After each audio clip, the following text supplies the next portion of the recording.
नमस्कार दोस्तों, स्वागत है आपका अपने चैनल PYGS अड्डा में। कल हम लोगों ने जो घटना चक्र का पॉइंटर होता है उससे हमने प्राचीन इतिहास को पूरा देखा था, ठीक है। और आज हम 69 BPSC बिहार शिक्षक, इसके साथ साथ उत्तर प्रदेश PCS का जो एग्ज़ाम होता है और किसी भी प्रकार की जो परीक्षा हो सकती है उन सब के लिए जो मॉडर्न हिस्ट्री होता है वो बहुत ही इम्पोर्टेंट होता है। तो उसको हम फटाफट देख लेते हैं। और ये भी घटना चक्र का जो पॉइंटर है वही यहाँ पर हम उसके उसका व्याख्या करते हुए, जहाँ लगेगा व्याख्या करने लायक है वहाँ व्याख्या कर देंगे। बाकी इसमें इतने सारे तथ्य हैं, अगर उसको आप एक दो बार इस वीडियो को देख लेंगे तो आपको लगभग याद हो जाएगा। ये इसीलिए होता ही है पॉइंटर की, टू द पॉइंट, ठीक है। आप एग्ज़ाम होने वाला हो तो आप फटाफट देख के चले जाएँ। तो चलिए शुरुआत करते हैं ज़्यादा देर ना करते हुए। तो पहला हमारा है, वास्को डी गामा कालीकट तट पर कब पहुंचा था, ये बात पूछा जा रहा है। तो कब पहुंचा था? 1498 में, ठीक है। अगला हमारा है, पुर्तगाली उपनिवेश पर प्रथम वायसराय भारत में था, तो कौन था? Francisco de Almeida. अगला है, जब वास्को डी गामा भारत में कालीकट बंदरगाह पे पहुंचा था तो इसका स्वागत किसने किया था? तो राजा जमोरिन था। उस समय कौन था? राजा जमोरिन था। अब देख लीजिए, यहाँ पर सुमेलित करना है। वास्को डी गामा कहाँ का था? पुर्तगाल का, ठीक है। अगला है, क्रिस्टोफर कोलंबस कहाँ का था? स्पेन का। कैप्टन कुक कहाँ का था? तो ये ब्रिटेन, ठीक है। कहाँ का? इसने ब्रिटेन, ठीक है।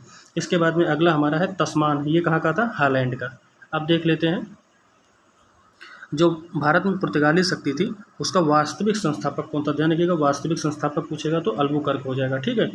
और पुर्तगालियों ने भारत में प्रथम दुर्ग का निर्माण किया था वो कोचीन में किया था, ठीक है। अगला है, मध्यकाल में सर्वप्रथम भारत में व्यापार संबंध स्थापित करने वाले थे तो कौन थे? पुर्तगाली थे। ध्यान रखिएगा, पुर्तगाल की राजधानी कहाँ है? आप लोग हमें कमेंट बॉक्स में अगर बताना चाहते हैं तो बता सकते हैं, ठीक है। अगला है, भारत में प्रथम सामुद्रिक व्यापारिक केंद्र स्थापित किया था किसने? पुर्तगालियों ने। बंगाल के बांदेल, चिंसोरा, हुगली तथा श्रीरामपुर फैक्ट्रियों में से एक जो पुर्तगालियों द्वारा स्थापित की गई थी तो कौन सी थी? तो ये हमारी थी हुगली। कौन सी थी? हुगली थी। ये बात ध्यान रखिएगा। अगला जो हमारा हो जाता है कि पांडुचेरी के संदर्भ में क्या सही है? तो पांडुचेरी पर कब्जा, ठीक है, करने वाली पहली यूरोपीय शक्ति कौन सी थी? पुर्तगाली थी, ठीक है। ध्यान रखिएगा, पुर्तगाल ही जो है इस पर कब्जा किए थे और भारत में आए भी सबसे पहले पुर्तगाली थे और गए भी सबसे बाद में कौन थे? पुर्तगाली थे। अगला है, हुगली को बंगाल की खाड़ी में समुद्र लूटपाट के लिए अड्डा किसने बनाया था? पुर्तगालियों ने, ठीक है। कलकत्ता का संस्थापक कौन था? जॉब चार्नक था, ठीक है। अगला है, भारत में यूरोपीय शक्ति के प्रवेश के संदर्भ में कौन सा कथन सही है? देखो, अंग्रेजों ने अपना पहला कारखाना दक्षिण भारत में कहाँ पर? मछलीपट्टनम में लगाया, ठीक है। तथा पूर्वी भारत में अंग्रेजी कंपनी ने, ठीक है, 1633 ईस्वी में उड़ीसा, कहाँ पर? उड़ीसा में अपना पहला कारखाना लगाया। डुप्ले के नेतृत्व में फ्रांसीसियों ने 1746 में मद्रास पर कब्जा कर लिया था, ठीक है। अगला है, भारत के साथ व्यापार करने के लिए सर्वप्रथम संयुक्त पूंजी कंपनी आरंभ करने वाले लोग कौन थे? तो डच थे, ठीक है। ध्यान रखिएगा, भारत के साथ में व्यापार के लिए सर्वप्रथम संयुक्त पूंजी कंपनी आरंभ करने वाले लोग कौन थे? डच थे, ठीक है। अगला हमारा है, इसमें देखिए सही कथन चुनना है। तो देखिए, डचों ने पुर्तगालियों को पराजित किया। डचों ने किसको? पुर्तगालियों को पराजित किया और आधुनिक कोच्चि में उन्होंने फोर्ट विलियम्स का निर्माण करवाया था। ध्यान रखिएगा। इसके बाद में अगला है, भारत में ईस्ट इंडिया कंपनी की सफलता का राज क्या था? तो देखिए, इसमें हो जाएगा, भारत में राष्ट्रीय भावना की कमी थी। पहली बार राष्ट्रीय सेना को पश्चिमी प्रशिक्षण मिला था तथा उसके पास आधुनिक हथियार थे। जो कंपनी की सेना को पश्चिमी प्रशिक्षण मिला था, ध्यान रखिएगा, कंपनी की सेना थी उसको पश्चिमी प्रशिक्षण मिला था और उसके पास में जो आधुनिक हथियार थे, और भारत के पास ऐसा कोई हथियार था ही नहीं। और भारतीय सैनिकों में राष्ट्रीय भावना का अभाव था, जिसके फलस्वरूप कोई जो उन्हें अच्छा वेतन देते था उन्हीं की सेवा में लग जाते थे। अगला है, ब्रिटिश कंपनियों में से भारत में व्यापार करने का पहला अधिकार पत्र किसे प्राप्त हुआ? लीवेंट कंपनी को। किसको? लीवेंट कंपनी को। अगला हमारा है, लंदन में ब्रिटिश ईस्ट इंडिया कंपनी के गठन के समय भारत का बादशाह कौन था? जब ईस्ट इंडिया कंपनी का गठन हुआ था उस समय भारत का बादशाह कौन था? तो कौन था? अकबर था। ध्यान रखिएगा, वह मुगल सम्राट जिसके शासनकाल में इंग्लिश ईस्ट इंडिया कंपनी, ठीक है, ने भारत में सर्वप्रथम कारखाना स्थापित किया था, तो वो कौन था? जहांगीर था। और भारत में 1613 में अंग्रेज ने अपनी पहली फैक्ट्री स्थापित की थी, कहाँ पर? सूरत में, ठीक है। फिर उसके बाद में है, वह अंग्रेज अधिकारी जिसने पुर्तगाल अधिकारियों को स्वपल्ली के युद्ध में, किसके? स्वपल्ली के युद्ध में हराया था, तो वो था थॉमस बेस्ट, ठीक है। ध्यान रखिएगा, अंग्रेज अधिकारी ने पुर्तगालियों को किसके स्वपल्ली के युद्ध में हराया था, या सॉल्ली होता है, तो ध्यान रखिएगा थॉमस बेस्ट ने। ठीक है, अगला है कि यूरोपीय व्यापारिक कंपनियों में सूरत में सर्वप्रथम अपना कारखाना अंग्रेजों ने स्थापित किया था। ठीक है, अगला है ब्रिटिश ईस्ट इंडिया कंपनी ने बम्बई लिया था किससे, पुर्तगालियों से। और उसके बाद में ईस्ट इंडिया कंपनी का गवर्नर जिसे औरंगजेब द्वारा भारत से निष्कासित कर दिया गया था, मतलब औरंगजेब जो था वो निष्कासित कर दिया था उसको, सर जॉन चाइल्ड, है ना, कहा तुम, मतलब चाइल्ड मतलब कहा भाग जाओ अभी तुम बच्चे हो। ठीक है, ऐसा कहकर उसने भगा दिया था, किसने, औरंगजेब ने, मतलब ऐसा कहा नहीं था, ये याद करने का ट्रिक है। अगला है प्रथम कर्नाटक युद्ध का तत्कालीन कारण क्या था, तो ये था अंग्रेजों द्वारा फ्रांसीसी जहाज़ों का अधिग्रहण कर लिया जाना। अगला था कर्नाटक युद्ध लड़ा गया था अंग्रेज व फ्रांसीसी के मध्य में। ठीक है, फिर सुमेलित करना है तो देख लेते हैं इसको। प्रथम कर्नाटक युद्ध कैसे समाप्त हुआ था, तो एक्सला चैपल या सैपल की संधि से हुआ था। द्वितीय कर्नाटक का युद्ध जो है ये निर्णायक था, इसमें संधि हुई थी। तीसरा कर्नाटक युद्ध पेरिस की संधि से अंत हुआ था। और चौथा प्रथम मैसूर युद्ध जो है इसमें ब्रिटिश की हार हुई थी, ध्यान रखिएगा, और हैदर अली ने हरा दिया था, ये बात ध्यान रखिएगा। इसके बाद में प्रथम यूरोपीय व्यक्ति जिसने भू क्षेत्र अर्जित करने के उद्देश्य से भारतीय राजाओं के झगड़ों में भाग लेने की नीति आरंभ की थी, तो वो डुप्ले था। कौन था, डुप्ले था। अगला है भारत में फ्रांसीसियों ने अपना पहला, किसने, फ्रांसीसियों ने अपना पहला कारखाना स्थापित किया था, कहाँ पर, तो सूरत में। अगला है फ्रांसीसी ईस्ट इंडिया कंपनी स्थापित हुई थी लुई 14वें के शासनकाल में। ठीक है, फिर हमारा अगला हो जाता है भारत में फ्रांसीसी कंपनी का संस्थापक किसको माना जाता है, काल्बर्ट को। अगला है बंगाल में डचों द्वारा, ध्यान रखिएगा, डचों द्वारा स्थापित कंपनी चिंसोरा में, कहाँ पर, चिंसोरा में। ठीक है, फिर अगला है फ्रांसीसी दक्कन में शक्ति आंदोलन स्थापित करने में असफल रहे क्योंकि अंग्रेजों की फौज क्या थी, शक्तिशाली थी। अगला है भारत में यूरोपीय शक्तियों के आगमन का क्रम क्या है, तो पुर्तगीज है, डच हैं, अंग्रेज हैं और फ्रांसीसी हैं। अगला हमारा हो जाता है पांडिचेरी। ठीक है, पांडिचेरी जो है ये फ्रेंच, ठीक है, यहाँ पर जो है अधिकार किए थे, गोवा पे पुर्तगाली, और त्रावन के कोर में या केवार में डेनिश लोग, और मद्रास में डच लोग। ध्यान रखिएगा, मद्रास में कौन, डच लोग। अगला हमारा है यूरोपियों में से स्वतंत्रतापूर्व भारत में व्यापारी के रूप में सबसे अंत में कौन आया था, तो फ्रांसीसी आए थे। आगे हम इसी में देख लेते हैं ईस्ट इंडिया कंपनी और बंगाल के नवाब। ठीक है, अब इसमें सबसे पहले देख लेते हैं मुगल सम्राट द्वारा नियुक्त बंगाल का अंतिम गवर्नर कौन था, तो मुर्शीद कुली खां था। कौन था, मुर्शीद कुली खां था। वह युद्ध जिसने भारत में ब्रिटिश प्रभुत्व को स्थापित किया था, तो प्लासी का युद्ध था। ठीक है, कौन सा, प्लासी का युद्ध था, ध्यान रखिएगा, 13 जून 1757 को हुआ था। अगला हमारा है सिराजुद्दौला, ठीक है, लॉर्ड क्लाइव द्वारा परास्त हुआ था, कब, प्लासी के युद्ध में। अगला है भारतवर्ष में ब्रिटिश साम्राज्य का संस्थापक कौन था, तो रॉबर्ट क्लाइव था, ध्यान रखिएगा। अगला है Albuquerque, Robert Clive, Francis Dupleix तथा लॉर्ड कॉर्नवालिस में से स्वर्ग से उत्पन्न, ये कई बार क्वेश्चन पूछा हुआ है कि स्वर्ग से उत्पन्न सेना नायक किसको कहा जाता है, तो रॉबर्ट क्लाइव को। ठीक है, प्लासी का युद्ध मैदान कहाँ स्थित है, तो पश्चिम बंगाल में। अगला हमारा हो जाता है प्लासी का युद्ध लड़ा गया था 1757 में। फिर इसके बाद में है बंगाल का वह नवाब जिसने अपनी राजधानी मुर्शिदाबाद से मुंगेर स्थानांतरित की थी। अब देखिए, ये अगर बिहार के दृष्टिकोण से देखेंगे तो बहुत ही इंपॉर्टेंट क्वेश्चन है, और वैसे भी इंपॉर्टेंट है, लेकिन बंगाल के दृष्टिकोण से तो बहुत ही इंपॉर्टेंट हो जाता है। बंगाल का वह नवाब जिसने अपनी राजधानी मुर्शिदाबाद से मुंगेर, ठीक है, स्थानांतरित किया था, तो मीर कासिम था। अगला है सबसे अधिक निर्णायक युद्ध, ठीक है, जिसने अंग्रेज़ों के भारत में प्रभुत्व को स्थापित किया था, तो वो था बक्सर का युद्ध। ठीक है, और इसको हेक्टर मुनरो ने लड़ा था। अभी आगे देखते हैं, कहीं ना कहीं दिया होगा, और 1764 में। ठीक है, बक्सर के युद्ध के समय दिल्ली का शासक कौन था, तो दिल्ली का शासक कौन था, शाह आलम द्वितीय था।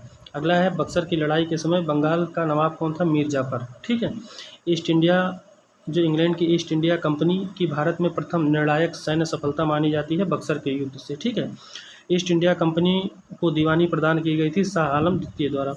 फिर हमारा है 1765 ईस्वी में बंगाल की कंपनी को बंगाल की दीवानी, ठीक है, ईस्ट इंडिया कंपनी को बंगाल की दीवानी प्रदान की गई, तो किसके द्वारा, ये मुगल सम्राट ने। ठीक है, अगला है वह गवर्नर जिसके कार्यकाल में ईस्ट इंडिया कंपनी को शहनशाह शाह आलम द्वारा बंगाल, बिहार तथा उड़ीसा की दीवानी के अधिकार दिए गए थे, तो वो क्लाइव के समय में। ठीक है, अगला है शाह आलम जो द्वितीय था, ईस्ट इंडिया कंपनी को बंगाल, बिहार तथा उड़ीसा की दीवानी कब प्रदान की गई थी, तो ये भी क्वेश्चन काफ़ी अच्छा है, 12 अगस्त 1765 को।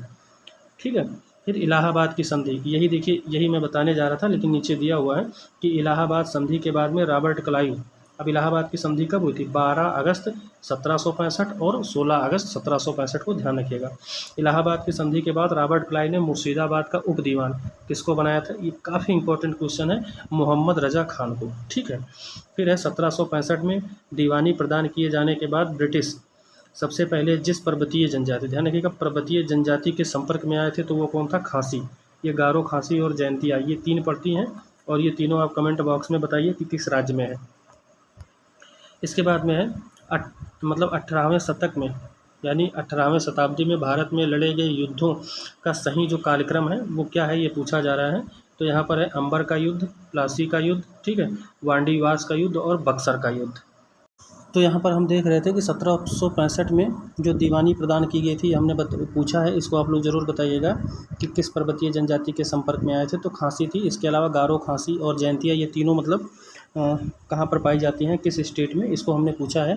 तो कमेंट बॉक्स में आप लोग बताइए, ठीक है। फिर 18वें शतक यानी 18वें शताब्दी में भारत में लड़े गए युद्धों का सही कालक्रम क्या है, इसको पूछा गया है। तो देखिए इसमें सबसे पहले हमारा जो है अंबर, ठीक है, अंबर का युद्ध, तो ये कब हुआ था? तो ध्यान रखिएगा, अंबर का जो हमारा युद्ध हुआ था ये 1749 में हुआ था। कब हुआ था? 1749 में हुआ था।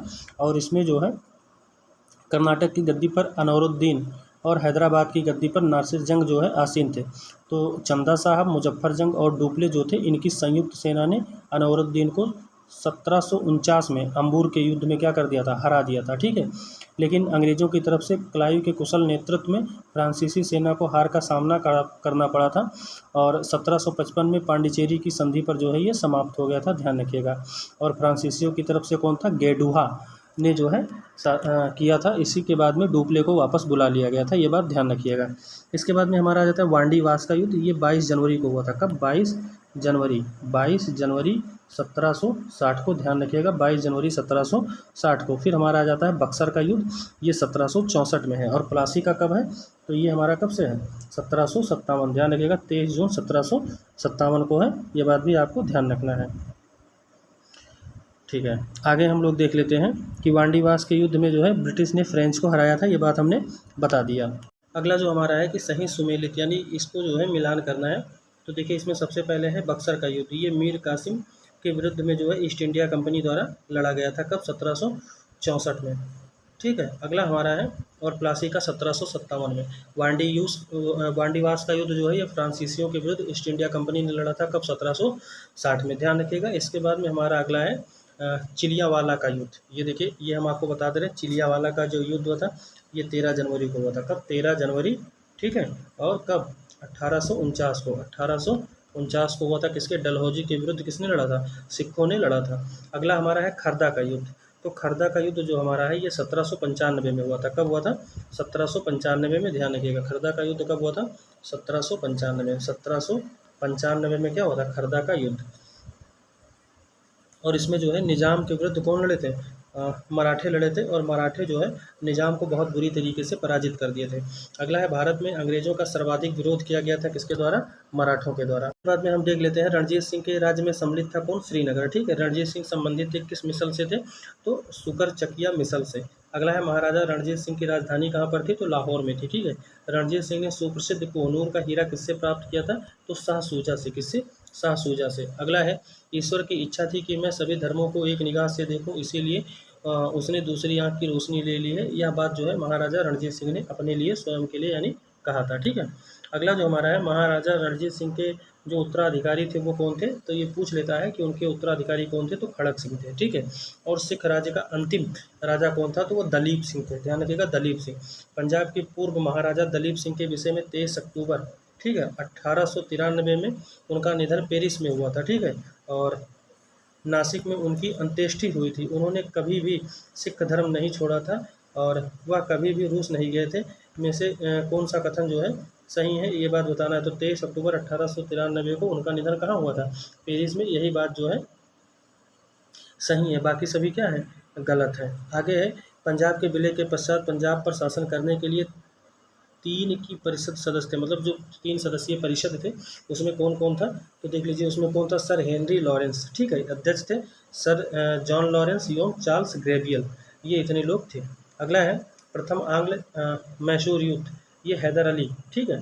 प्रथम जो आंग्ल मैसूर युद्ध हुआ था ये 1766 से 69, और इसमें जो है हैदर अली क्या था, विजेता रहा था। तो यहाँ पर जो है हम जितने भी आंग्ल मैसूर युद्ध हुए थे उनको हम देख लेते हैं। तो 4 क्रम से हुए थे। पहला हुआ था 1766 या 67 भी इसको कहीं कहीं लिखा मिल जाएगा, से 69 तक हुआ था, ठीक है। और ये जो है किसके किसके बीच में हुआ था, तो ये बेरेलश्ट था, बेरेलश्ट और हैदर अली के बीच में हुआ था, जिसमें हैदर अली क्या हुआ था, जीत गया था, ठीक है। अगला जो दूसरा हमारा हुआ था, तो दूसरा जो हमारा आंग्ल मैसूर युद्ध हुआ था वो हुआ था 1780 से 84 तक, और इस समय कौन था, तो वारेन हेस्टिंग था, ठीक है। और जो तीसरा आंग्ल मैसूर हुआ था वो 1790 से, कब से, 1790 से 92 तक चला था, और इसमें जो है लॉर्ड कॉर्नवालिस था, ध्यान रखिएगा। और जो चौथा मैसूर युद्ध हुआ था वो हमारा 1799 में हुआ था, और इस समय कौन था, तो बेलेजली था, कौन था, बेलेजली था। और ध्यान रखिएगा इसी में टीपू सुल्तान की मृत्यु हो जाती है, ये बात भी ध्यान रखिएगा, ठीक है। चलिए आगे देखते हैं। ब्रिटिश जनरल जिसने हैदर अली को पोर्ट नोवा के युद्ध में हराया था, किसमें, पोर्ट नोवा के युद्ध में हराया था, तो वो सर आयर कोर्ट था। अगला है टीपू सुल्तान ने अपनी राजधानी कहाँ बनाई थी, श्रीरंगपट्टनम में, ठीक है। वह भारतीय शासक जिसने विदेशों में आधुनिक पद्धति, ठीक है, से दूतावास स्थापित किए थे, तो कौन है, टीपू सुल्तान था। अगला हम देख लेते हैं। टीपू सुल्तान ने ब्रिटिश सेना को 1780 में हराया था, कहाँ पर, पोलीलूर के युद्ध में। ध्यान रखिएगा पोलीलूर के युद्ध में ब्रिटिश सेना को 1780 में हराया था, किसने, टीपू सुल्तान ने। अगला है अंग्रेजों ने श्रीरंगपट्टम की संधि कहाँ किसके साथ की थी, तो टीपू सुल्तान के, ठीक है। टीपू सुल्तान अंग्रेजों के साथ युद्ध में मारे गए थे, कब, 1799 में, यानी चौथा आंग्ल मैसूर युद्ध था, ये बात ध्यान रखिएगा। अब देख लेते हैं पहले आंग्ल मैसूर युद्ध में क्या हुआ था, हैदर अली जो है विजेता रहा था। दूसरे में क्या हुआ था, मतलब निर्णय नहीं निकला था। तीसरा जो था इसमें टीपू सुल्तान युद्ध में क्या हुआ था, पराजित हो गया था, और जो है अपना भूभाग उसको कुछ देना पड़ा था। और चौथे आंग्ल मैसूर युद्ध में क्या हुआ था, टीपू सुल्तान जो है वो मारा गया था। आगे हम देख लेते हैं। बेगम समरू में एक अति प्रसिद्ध चर्च का निर्माण करवाया था, कहाँ, सरधना में। अगला हमारा है सही कथन, ठीक है। महाराजा रणजीत सिंह ने लाहौर में तोपों के निर्माण के लिए आधुनिक ढलाई कारखाने स्थापित किए थे। आमेर में सवाई जयसिंह ने यूक्लिड के रेखागणित के तथ्यों का संस्कृत में अनुवाद करवाया था। और मैसूर में टीपू सुल्तान ने श्रृंगेरी मंदिर में, ठीक है, देवी शारदा की मूर्ति के निर्माण के लिए धन दिया था। तो ये सब बात आपको ध्यान रखना है। अगला है सही कथन। प्लासी के युद्ध में सिराजुद्दौला की पराजय के लिए मीर जाफर ने अंग्रेजों से मिलकर क्या किया था, षड्यंत्र रच दिया था। अब हम देख लेते हैं जहाँ से बहुत ज़्यादा क्वेश्चन बनता है, गवर्नर, गवर्नर जनरल, इसके साथ साथ में वायसराय। तो देखिए जन प्रशासन की नींव, जो जन प्रशासन की नींव थी वो वारेन हेस्टिंग द्वारा मजबूती से रखी गई थी, ये बात ध्यान रखिएगा, और रखी गई थी। और जिस पर ऊपरी संरचना किसने रखी थी, कॉर्नवालिस ने। और ईस्ट इंडिया कंपनी ने असैनिक और सैनिक सुधार करने का श्रेय जो है किसको दिया था, तो वो क्लाइव को दिया था। लॉर्ड डलहौजी ने, ठीक है, द्वित्व के सिद्धांत पर के आधार पर ब्रिटिश साम्राज्य के समृद्ध क्षेत्र जोड़े। अगला देख लेते हैं। कलकत्ता में एशियाटिक सोसाइटी, ठीक है, कलकत्ता में एशियाटिक सोसाइटी की स्थापना किसने की थी, तो उस समय जो है मतलब गवर्नर कौन था, ये बात पूछ रहा है। जब एशियाटिक सोसाइटी की स्थापना हुई थी तो गवर्नर कौन था, लॉर्ड वारेन हेस्टिंग्स था। सुरक्षा प्रकोष्ठ की नीति किसने अपनाई थी, वारेन हेस्टिंग ने, ठीक है। बंगाल में द्वैध शासन प्रणाली, जो बंगाल में द्वैध शासन प्रणाली थी, ध्यान रखिएगा, द्वैध शासन प्रणाली को समाप्त, यानी समाप्त देखिएगा, समाप्त किसने किया था, तो वो किया था वारेन हेस्टिंग ने। ध्यान रखिएगा किसने किया था, वारेन हेस्टिंग ने। अगला है वह गवर्नर जिस पर ब्रिटिश संसद ने महाभियोग, ध्यान रखिएगा कि वह गवर्नर जनरल कौन था जिस पर महाभियोग में मुकदमा चलाया गया था, वारेन हेस्टिंग था, ठीक है। अगला है भारत में न्यायिक संगठन की स्थापना किसने की थी, तो लॉर्ड कॉर्नवालिस ने। अगला है वह गवर्नर जनरल जिसने भारत में संविधत्ता यानी सिविल सेवा, ठीक है, कोवेनेंटे सिविल सर्विस ऑफ इंडिया का सृजन किया, जो कालांतर में भारतीय सिविल सेवा के नाम से जानी गई। तो क्या कौन था, कॉर्नवालिस था, ठीक है। अगला है लॉर्ड कॉर्नवालिस की कब्र कहाँ है, तो ये गाजीपुर उत्तर प्रदेश में है। अगला हमारा हो जाता है 1802 में बसीन की संधि पर हस्ताक्षर किसके हुए थे, तो अंग्रेज तथा बाजीराव द्वितीय, ठीक है, द्वितीय के मध्य में हुआ था। अगला हमारा हो जाता है, देखिए इसमें कुछ और महत्वपूर्ण संधियाँ थी उसको भी हम जान लेते हैं। तो देखिए सूरत की संधि हमारी कब हुई थी, 1775 में, ठीक है। पुरंदर की संधि कब हुई थी, तो ये हमारा हुआ था 1776 में, ठीक है।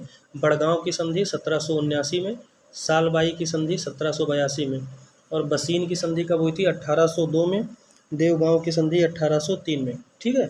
और सरजी अर्जुन गांव की संधि 1803, और इसके साथ साथ राजापुर घाट की संधि 1804 में, नागपुर की संधि 1816 में, ठीक है। ग्वालियर की संधि 1817, पूना की संधि 1817 और मंदसौर की संधि भी 1817 में हुई थी।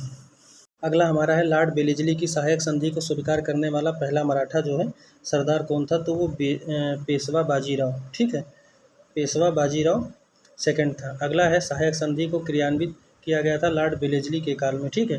फिर सहायक संधि व्यवस्था को स्वीकार करने वाला प्रथम भारतीय देशी शासक कौन था, हैदराबाद का निजाम, ठीक है।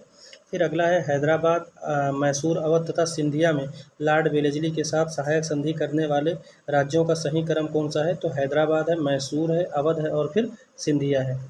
अगला हमारा हो जाता है सहायक संधि को स्वीकार करने वाला पहला शासक कौन था, तो ये कौन था, अवध का नवाब था, ठीक है। अगला है, देखिए इसमें दिया हुआ है, यदि प्रश्न में जैसे एक नोट करके दे दिया, यदि प्रश्न में वेलेज़ली सहायक संधि को स्वीकार करने वाले प्रथम राज्य के बारे में पूछा जाए तो उत्तर हैदराबाद होगा।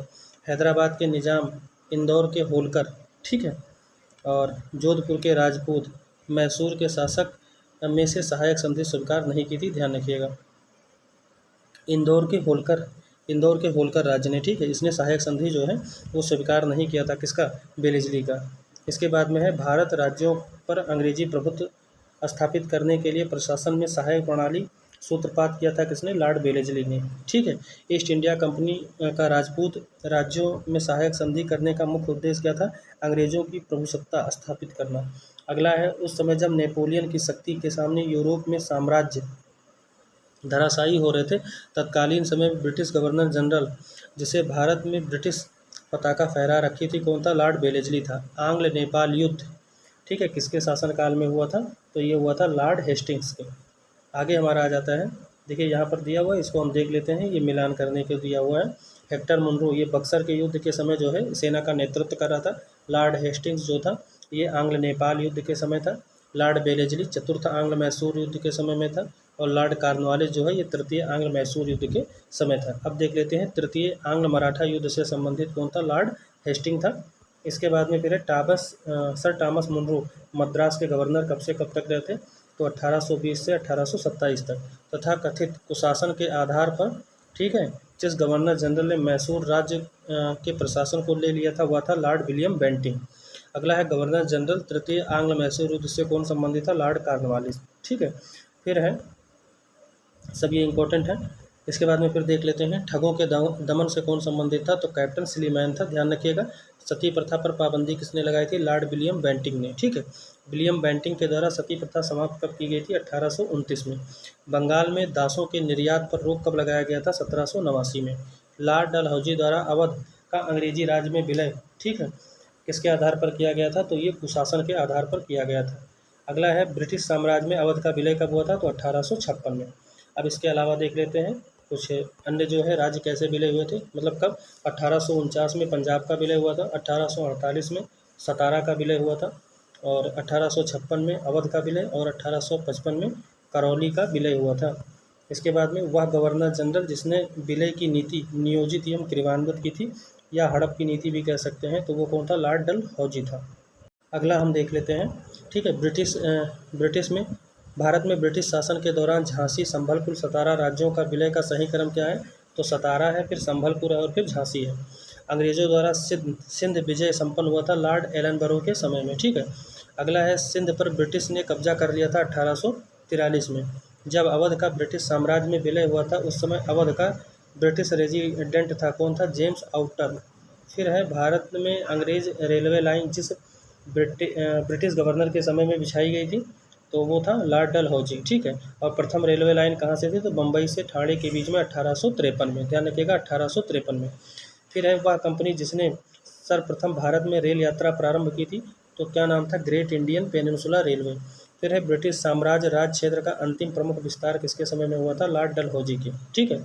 अगला है पब्लिक वर्कर्स डिपार्टमेंट को 1845 से 55 के दौरान स्वरूप देने वाला कौन था, लॉर्ड डलहौजी था, ठीक है। अगला है विधवा पुनर्विवाह अधिनियम क्रियान्वित किसने किया था, तो ये था लॉर्ड कैनिंग। विधवा पुनर्विवाह, ध्यान रखिएगा, विधवा पुनर्विवाह किससे संबंधित है, लॉर्ड कैनिंग से। 1 नवंबर 1858 को महारानी विक्टोरिया का घोषणा पत्र इलाहाबाद में किसने पढ़कर सुनाया था, कैनिंग ने। भारत का प्रथम वायसराय, ये कई बार पूछ लेता है, तो कौन था, कैनिंग ही था, ठीक है। अगला है अपने पुत्र के स्थान पर दूसरे उत्तराधिकारी को गोद लेने का अधिकार पुनः स्थापित किया गया था, कब, 1858 की सामग्री की घोषणा पत्र, ठीक है। महारानी विक्टोरिया को भारत की सामग्री नियुक्त किया था। महारानी विक्टोरिया को भारत की सामग्री नियुक्त किया गया कब? 1858 में। अगला है वह गवर्नर जनरल जिसे भारत में दास प्रथा को समाप्त किया था। दास प्रथा को किसने समाप्त किया था? तो दास प्रथा को समाप्त किया था लॉर्ड एलनबरो ने। ठीक है। अगला है लॉर्ड कॉर्नवालिस किससे संबंधित है? अस्थायी बंदोबस्त से। ठीक है। लॉर्ड वेलेस्ली सहायक संधि से। और लॉर्ड डलहौजी जो है यह व्यापक सिद्धांत से संबंधित है। ठीक है। फिर लॉर्ड कैनिंग जो हमारा हो जाता है 1857 के विद्रोह के समय कौन था? Lord Canning. ठीक है। फिर लॉर्ड हेस्टिंग किस कब था? तो ये था तृतीय आंग्ल मराठा युद्ध के समय में। ठीक है। फिर हमारा हो जाता है लॉर्ड विलियम बैटिंग 1829 में 17वां रेगुलेशन के तहत क्या किया था? सती प्रथा को जो है समाप्त कर दिया था। इसके बाद में अस्थाई बंदोबस्त का प्रारंभ किसने किया था? तो लॉर्ड कॉर्नवालिस ने। ठीक है। फिर है पेशवाई को समाप्त किसने किया दिया था? ठीक है। 1818 में जो पेशवा थे उनका समापन जो है कब कर दिया गया था? तो 1818 में। प्रमुख सिद्धांत दिए हुए हैं उसको भी देख लेते हैं। सर जॉन शोर इन्होंने निष्क्रियता का सिद्धांत दिया था। लॉर्ड एलनबरो सिंध का विलय। ठीक है। लॉर्ड डलहौजी के समय में अवध का विलय हुआ था कुशासन के आरोप में। लॉर्ड वेलेस्ली के समय में चतुर्थ आंग्ल मैसूर युद्ध और टीपू की मृत्यु। ठीक है।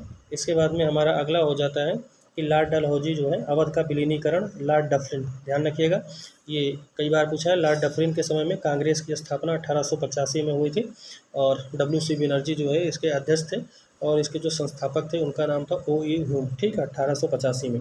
फिर है सर विलियम बेंटिंग ये जो है चार्टर एक्ट 1833 को जो है पारित होना। ठीक है। फिर लॉर्ड लिटन द्वितीय आंग्ल अफगान युद्ध का प्रारंभ जो है लॉर्ड लिटन के समय में हुआ था।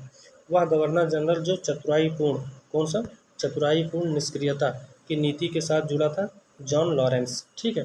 भारत में अंग्रेजों के समय प्रथम जनगणना किसके समय में हुई थी? लॉर्ड मेयो के समय में हुई थी। इसके बाद में है वह वायसराय जिसकी हत्या अंडमान निकोबार द्वीप समूह पर जो है एक दंडित अपराधी के द्वारा कर दी गई थी तो वो था लॉर्ड मेयो। अफगानिस्तान के प्रति एक जोश भरी अग्र फॉरवर्ड नीति का अनुसरण करने वाला गवर्नर कौन था? लिटन था। भारत का वायसराय सबसे दीर्घकाल समय तक कौन है? तो देखिए लॉर्ड लिनलिथगो लॉर्ड कर्जन। ठीक है। द्वितीय सर्वाधिक कार्यकाल मतलब सबसे ज़्यादा तो लिनलिथगो का था जो कब था? 1942 के भारत छोड़ो आंदोलन के समय। और लॉर्ड कर्जन ध्यान रखिएगा। भारत में स्थानीय स्वायत्त संस्थाएं 1882 में सशक्त की गई थी लॉर्ड रिपन के द्वारा। ठीक है। मतलब स्थानीय स्वशासन की व्यवस्था का बात कर रहा है तो ये कौन था इसका जनक? तो लॉर्ड रिपन था। ध्यान रखिएगा 1882 में। फिर एल्बर्ट बिल विवाद किससे संबंधित है? यूरोप के लोगों के मामलों में सुनवाई करने के लिए भारतीय न्यायाधीशों पर लगाई गई अयोग्यताओं को हटाए जाने से। ठीक है। अगला है महिलाओं तथा बच्चों की कार्यावधि के घंटों को सीमित करने तथा स्थानीय स्वशासन को आवश्यक नियम बनाने के लिए। ठीक है। प्राधिकृत करने के लिए प्रथम फैक्ट्री अधिनियम। ध्यान रखिएगा बस क्वेश्चन इतना हो गया। प्रथम फैक्ट्री अधिनियम कब आया था? तो किसके समय में आया था? लॉर्ड रिपन के समय में आया था। ध्यान रखिएगा। फिर अगला है स्थानीय स्वायत्त शासन का जनक किसको कहा जाता है? ऊपर हमने बताया लॉर्ड रिपन को। ये यहाँ पर सुमेलित कर लेना है। फटाफट इसको सुमेलित कर लेते हैं। क्लाइव के समय में बंगाल में दोहरा शासन था। बेंटिंग के समय में अंग्रेजी शिक्षा। इसके बाद में चार्ल मेटकाफ के समय में प्रेस होता है इससे जो है प्रतिबंध हटाना। ठीक है। अनुच्छेद 19 में प्रेस की स्वतंत्रता का वर्णन है। अगला हमारा है लॉर्ड विलियम बेंटिंग सती प्रथा का निषेध। लॉर्ड रिपन के समय में स्वायत्त शासन और लॉर्ड कर्जन के समय में बंगाल विभाजन हुआ था। ये बात भी ध्यान रखना है। अगला जो हमारा हो जाता है कि भारतीय पुरातत्व सर्वेक्षण की स्थापना हुई थी लॉर्ड कर्जन के शासनकाल में। प्राचीन स्मारक संरक्षण एक्ट पारित हुआ था लॉर्ड कर्जन के कार्यकाल में। ठीक है। भारत में कर्जन के प्रशासन की तुलना औरंगजेब से की थी किसने? GK गोखले ने। ठीक है। गोपाल कृष्ण गोखले ने। अगला जो हमारा है भारत में कर्जन के प्रशासन की तुलना औरंगजेब से किसने की थी? तो गोपाल कृष्ण गोखले ने। ठीक है। अगला है भारत में ब्रिटिश साम्राज्य के दौरान लॉर्ड कर्जन, लॉर्ड चेम्सफोर्ड, ठीक है, लॉर्ड हार्डिंग और लॉर्ड इरविन के जो कार्यक्रम है उसको पूछा है। तो सबसे पहले कर्जन था, फिर हार्डिंग था, चेम्सफोर्ड था और सबसे आखिरी में इरविन था। ठीक है। वोट डालो और राज करो की नीति किसने अपनाई थी? तो कर्जन ने अपनाई थी। ठीक है। अगला है वह गवर्नर जनरल, ठीक है, जिसने सबसे पहले पृथक निर्वाचक मंडल की व्यवस्था मुसलमानों को जीतने व उन्हें कांग्रेस के विरुद्ध करने के लिए इस्तेमाल किया था लॉर्ड मिंटो। ठीक है।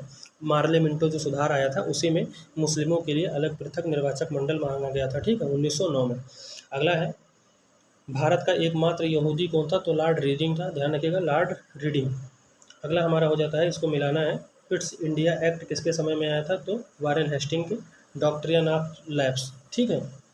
ये जो है डलहौजी के समय में आया था, यानी हड़प नीति के सिद्धांत की बात कर रहा है, ध्यान रखिएगा। वर्नर कुलर प्रेस एक्ट जो है लॉर्ड लिटन के समय में आया था। इल्बर्ट बिल ये रिपन के समय में आया था। और वर्नाकुलर प्रेस एक्ट लिटन के समय में, ठीक है। ठगी प्रथा ये स्लीमैन के प्रयास से विलियम बेंटिंग के समय में। रिंग फेस यानी घेरे की नीति ये वारेन हेस्टिंग के समय में आई थी, ठीक है। अगला हमारा है ब्रिटिश भारत में राजधानी कलकत्ता से दिल्ली स्थानांतरण क्रियान्वित हुआ था लॉर्ड हार्डिंग के समय में। और कब? 1911 में इसकी घोषणा होती है और 1912 में स्थानांतरित हो जाता है। कहाँ पर? कलकत्ता से दिल्ली। अब देख लीजिए यहाँ पर, इसको भी मिलान करना है। और चूक का सिद्धांत या हड़प नीति ये डलहौजी का, ठीक है। इसके बाद में बंगाल विभाजन लॉर्ड कर्जन के समय 1905 में।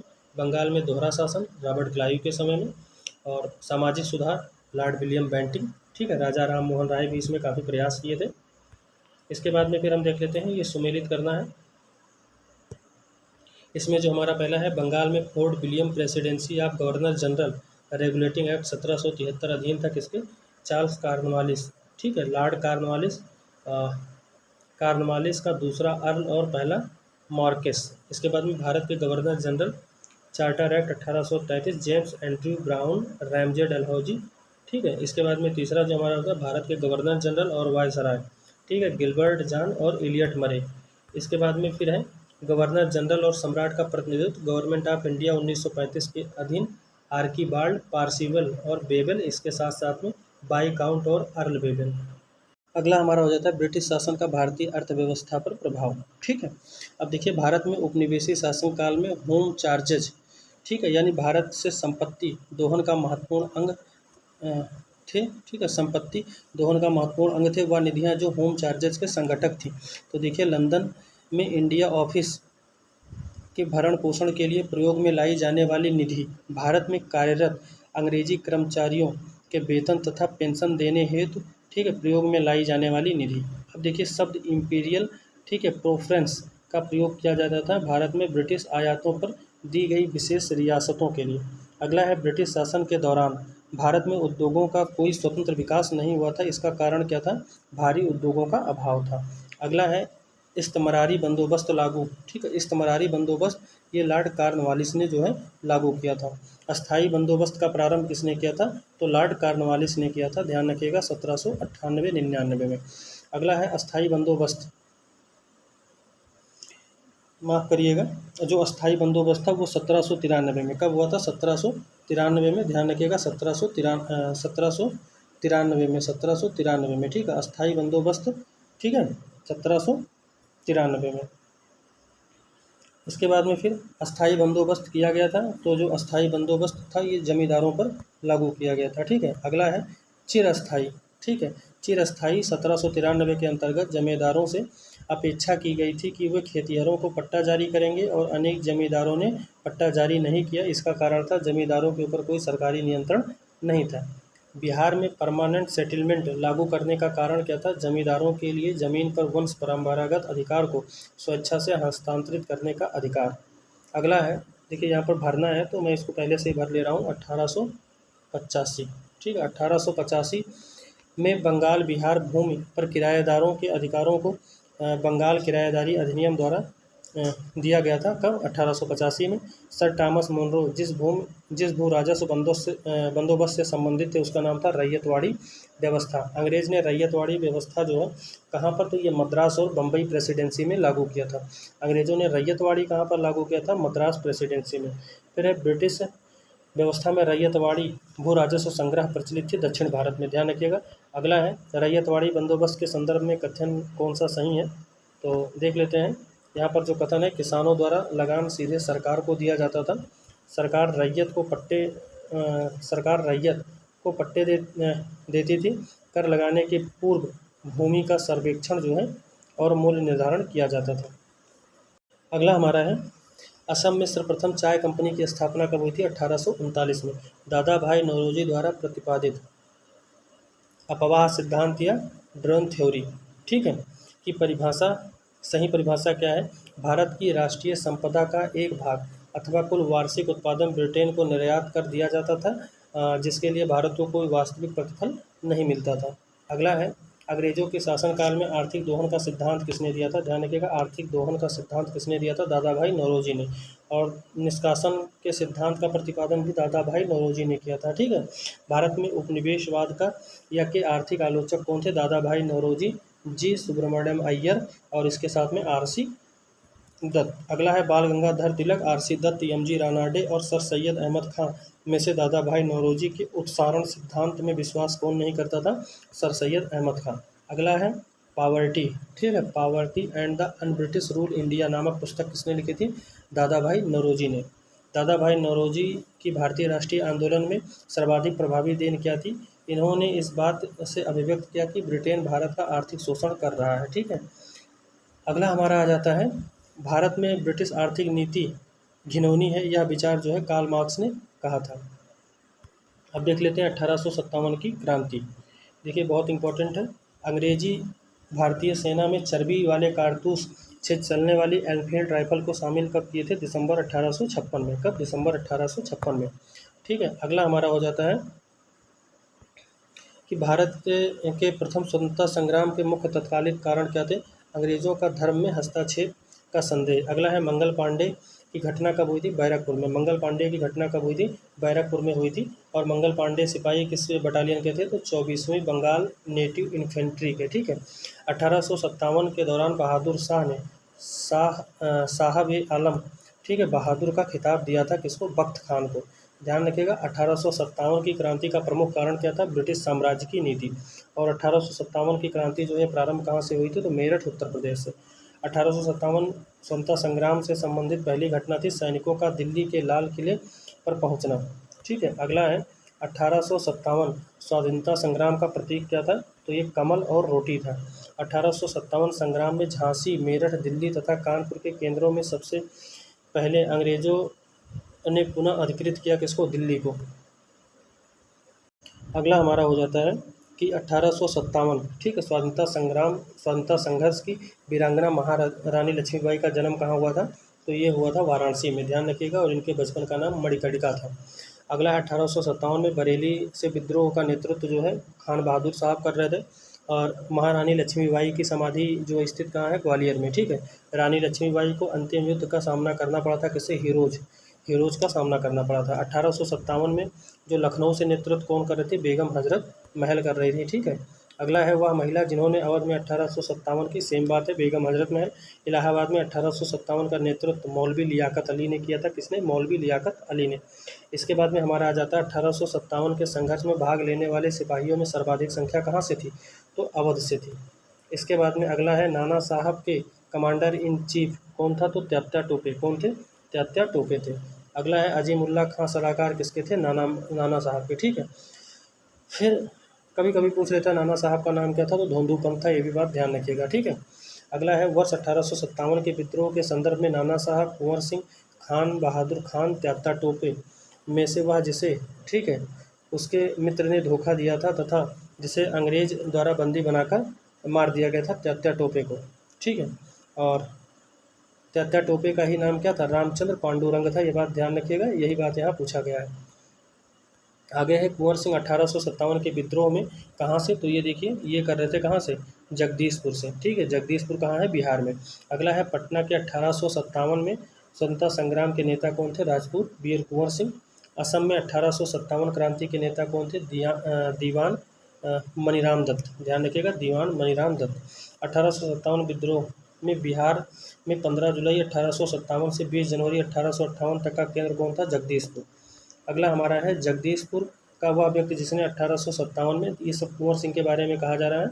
अगला हम देख लेते हैं 1857 के क्रांति में अंग्रेज व जोधपुर की संयुक्त सेना को पराजित करने वाला कौन था? अहुआ के ठाकुर कुशल सिंह। ध्यान रखिएगा, अहुआ के ठाकुर कुंवर सिंह। अजमेर, जयपुर, नीमच तथा अहुआ में से राजस्थान में 1857 की क्रांति का केंद्र कौन नहीं था? तो ये जयपुर नहीं था। ठीक है। कौन नहीं था? जयपुर नहीं था। बाकी अजमेर, ठीक है, और नीमच, अहुआ ये तीनों थे, लेकिन जयपुर नहीं था। अगला है चंद्रशेखर आज़ाद, राम प्रसाद बिस्मिल, सआदत खान और माखन लाल। ठीक है। चतुर्वेदी में से 1857 में अंग्रेज संघर्ष किया था किससे? सआदत खान ने। मौलवी अहमदुल्ला खां, मौलवी इंदुलाल, ठीक है, और इंदुल्ला, मौलाना फजले हक, ठीक है। इसके अलावा फजले हक खैराबादी तथा नवाब लियाकत अली में से 1857 में अंग्रेज़ों का सबसे कट्टर दुश्मन कौन था?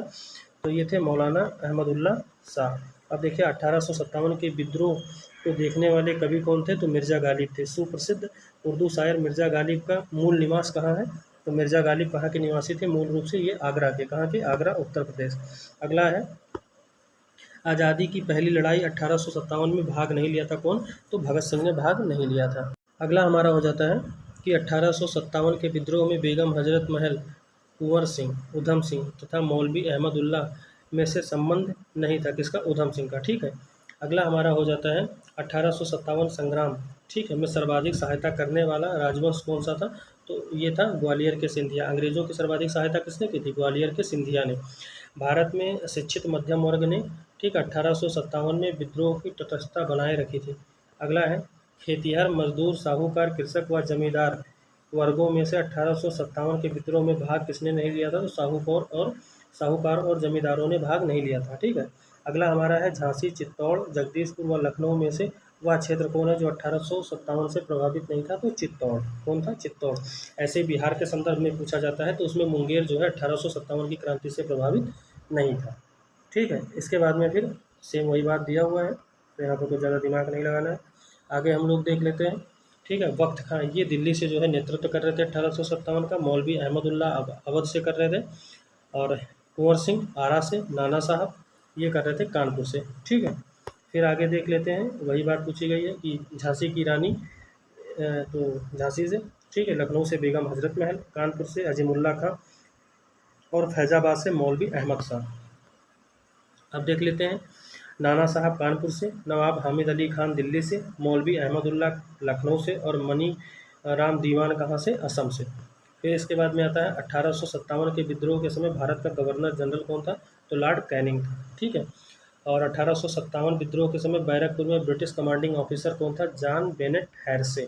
ठीक है। 1857 में इलाहाबाद का आपातकालीन मुख्यालय बनाया था लॉर्ड कैनिंग ने। मतलब जो इलाहाबाद को आपातकालीन मुख्यालय बना रखा था लॉर्ड कैनिंग ने। ठीक है। इसके बाद में अगला है 1857 विद्रोह के समय ब्रिटिश प्रधानमंत्री कौन था? विस्कॉन्ट पामस्टन। ठीक है। अगला है 1857 विद्रोह मुख्यतः सफल रहा किसी सामान्य योजना और केंद्रीय संगठन की कमी के कारण। मतलब इसमें कोई योजना नहीं थी एक तो, और दूसरी बात इसमें केंद्रीय संगठन यानी कि संगठन का अभाव था।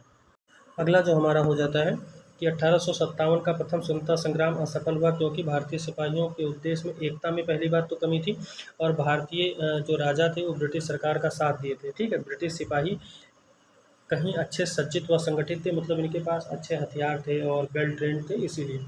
अगला है अंग्रेज राजपूत राज्यों में 1857 विद्रोह को दबाने में सफल रहे क्योंकि स्थानीय शासकों ने क्रांतिकारियों का साथ जो है नहीं दिया था।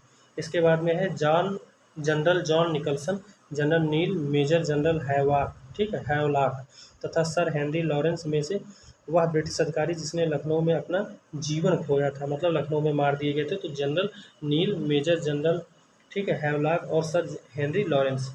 अगला है 1857 प्रथम स्वतंत्रता संग्राम ब्रिटिश सरकार से स्वतंत्रता प्राप्त करने में असफल रहा, और कारण है बहादुर शाह जफर के नेतृत्व में जन सहयोग जो है नहीं मिला था, और अधिकांश महत्वपूर्ण रियासतों ने शासक का साथ देने में जो है इनकार कर दिया था या कतरा गए थे। कथन और कारण दोनों सही हैं, और ये एकदम स्पष्टीकरण भी ठीक है। अगला है 1857 के विद्रोह एक षड्यंत्र की संज्ञा जो है ये किसने दी थी? तो षड्यंत्र की संज्ञा किसने दी? सर जेम्स आउटर्म और डब्ल्यू टेलर ने। वह आधुनिक इतिहासकार जिसने 1857 विद्रोह को स्वतंत्रता की पहली लड़ाई कहा था, तो वो कौन थे? बी डी सावरकर थे। ठीक है। अगला जो हमारा हो जाता है वो हो जाता है भारतीय स्वतंत्रता आंदोलन का सरकारी इतिहासकार था, कौन था? S N Sen. ठीक है, एस एन सेन। अगला है भारतीय भाषा में 1857 के विप्लव के कारणों पर लिखने वाला प्रथम भारतीय था, सर सैयद अहमद खान। ठीक है। अगला है तथाकथित प्रथम राष्ट्रीय स्वतंत्रता संग्राम न प्रथम, ये देखिए काफ़ी अच्छा क्वेश्चन है, इम्पोर्टेंट है, जो जिनने कहा था कि तथाकथित प्रथम राष्ट्रीय स्वतंत्रता संग्राम न प्रथम, न राष्ट्रीय और न ही स्वतंत्रता संग्राम था, तो ये आर.सी. मजूमदार ने कहा था। 1857 की क्रांति में सही अवधारणा है, इसने भारत में ईस्ट इंडिया कंपनी की शासन प्रणाली को मृतप्राय बना दिया। ठीक है। अगला है महारानी विक्टोरिया ने भारतीय प्रशासन को ब्रिटिश ताज के नियंत्रण में लेने की घोषणा की थी 1 नवंबर 1858 को। आगे है सामग्री, विक्टोरिया ने 1858 की घोषणा में भारतीयों को बहुत सी चीज़ें दिए जाने का आश्वासन दिया था। यह आश्वासन जिसने ब्रिटिश शासन ने पूरा किया था। रियासतों को हड़पने की नीति समाप्त कर दी जाएगी, ऐसा बात कहा गया था।